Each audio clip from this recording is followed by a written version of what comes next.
therefore nkrofo esu ewo social media. Now this particular post me hu ewo social media.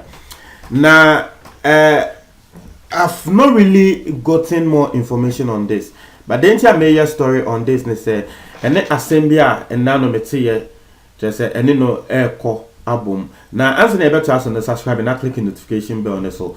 Now me ready a year news no theory na ma bought massem the city for assembly ni news ayate I don't know, but what share what bar any Berman I don't think especially Obama doesn't look Ghanaian. Wabane dear Washana as was a Ghanaian, but Obama will be in the movie of say now obesity will say we a Ghanaian and we in Ghanaian. Sometimes it happens. Sometimes who need Pakun in the mobile to matter say we see with you mind so. Wabane dear Ocean in the mouth say I say Wayase Ghanaian, but Obama as a one say Ghanaian, but unfortunately I've tried very much. Embra news we social media, net trend Twitter. I've tried very much to follow this, but still, I say the only news I ever want and no na yet. Now the yat say and say, womo dating for very long. Idea womo date ya. Womo yo madren kra say our we ebebim. Na bobi nim the AC. The yat say and say wo bema no efa atiu and I say wo boy.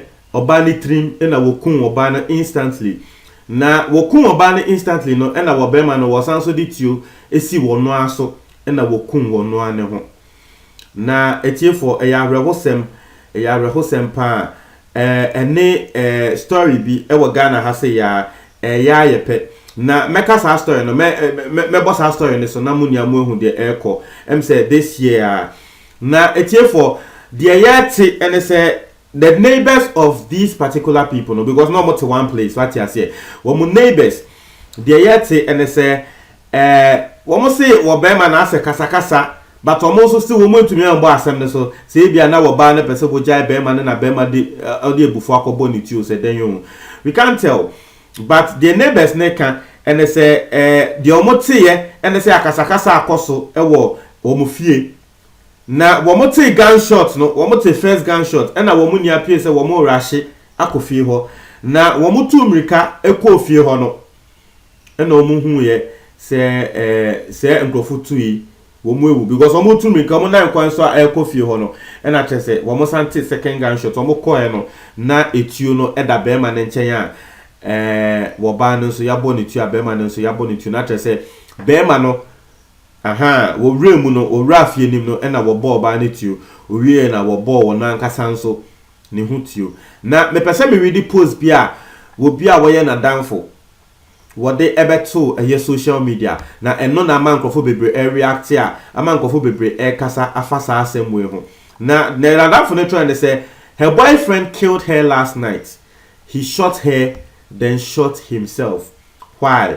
And only asema nipakuwe watro. But it's here for me person me follow through. Now me read some comments on this particular story at Chemo.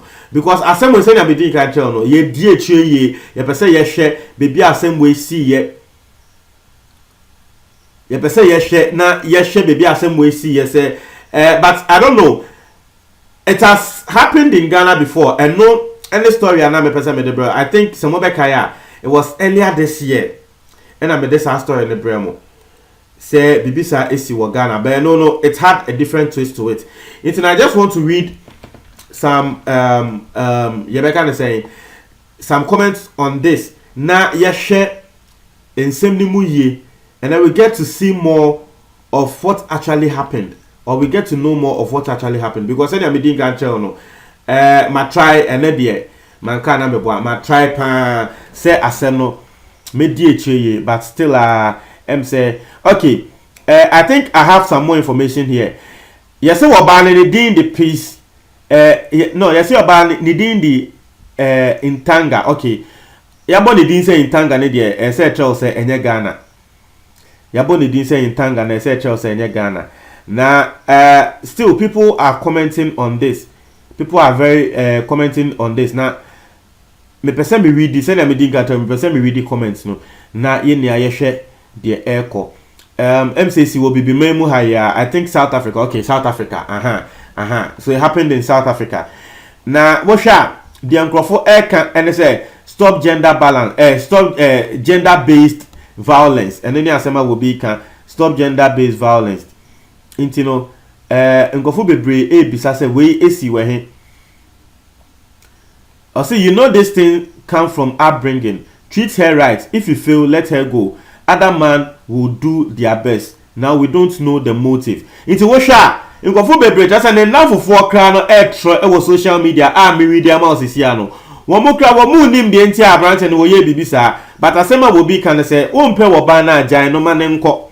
Open and so are treating the right. Sisiano. Wama drinking, one motive no because Nkrofo way. Wamo Nkrofobia, wamo so wamo nka wamo asem enchen Nkrofo. It is a bia. Obano was fed up with the relationship. Wobia enim. So Obano was fed up with the relationship. Wobia enim. But when you asema esi, we be see beauty comes with pain. And then you asema will be so can. We be see yo, I'm very sorry. May her soul rest in eternal peace. Men are monsters. And then you asema will be can not just embema dear. We be say ladies are also monstrous. Inti Obana will trust men are monsters. No, we be say ladies are monstrous. And then you asema koso.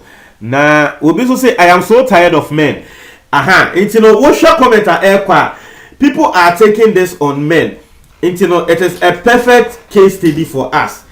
Eyana yenia ye can be. Obema bi asebe woba ate wakoma pen no eya yenia ye can say hey mba de wo mu twantro mba de wo mu twantro mba so obema ye ni bibia was men instead of taking it personally on the prakona with this abone no wo mu taking on side the prakona they will take it on the whole gender. What you say obi say whatever happened, killing anybody, especially the ones whom you meant to protect, is unjustifiable. May her soul rest in peace. Just say, Adia esi bia no sebe. Se wu kun obi na first wo don the pan dia enye. Obi say that's why he killed himself. Obi say, this men in our generation being unable to handle a little competition is a real issue. This gives us an insight. Say, ebia na wobano wobema fofro ebemu because obi can say the man wasn't able to handle competition. What I say? Obi can say the man wasn't able to handle competition. After say, "Obema for forever see nimu." And Obema ni who say that be wobano or ya drifted to Obema on the side. And Obema no what the yaw akobo obani to ekuno. Now instead be say the year ba obviously ubehu say a broken heart and somewhere and at say BBC Emma BBC say ya but the same way there. I don't know. We'll be saying, I get you right, but it's becoming a norm. Most guys show their money and women show their bodies. It's an exchange, making one feel entitled to the other. Then one realizes you can't buy loyalty. And then the assembly will be so. But so far, me read the comments now. It's just making us get the clue as to what actually happened because we've been so can say, but than the norm, ACCC. What I say? We'll be say, how can you possibly blame this on her? And only as a man will be can. We'll be say one of the reasons why I'm not in a relationship right now, I fear for my life. And then as a man will be so can.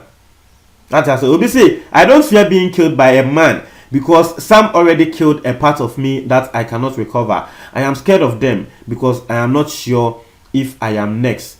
It's in Woshe Asema will be so I to me say yes. Obviously, suicide doesn't take pain away. It passes to someone else instead.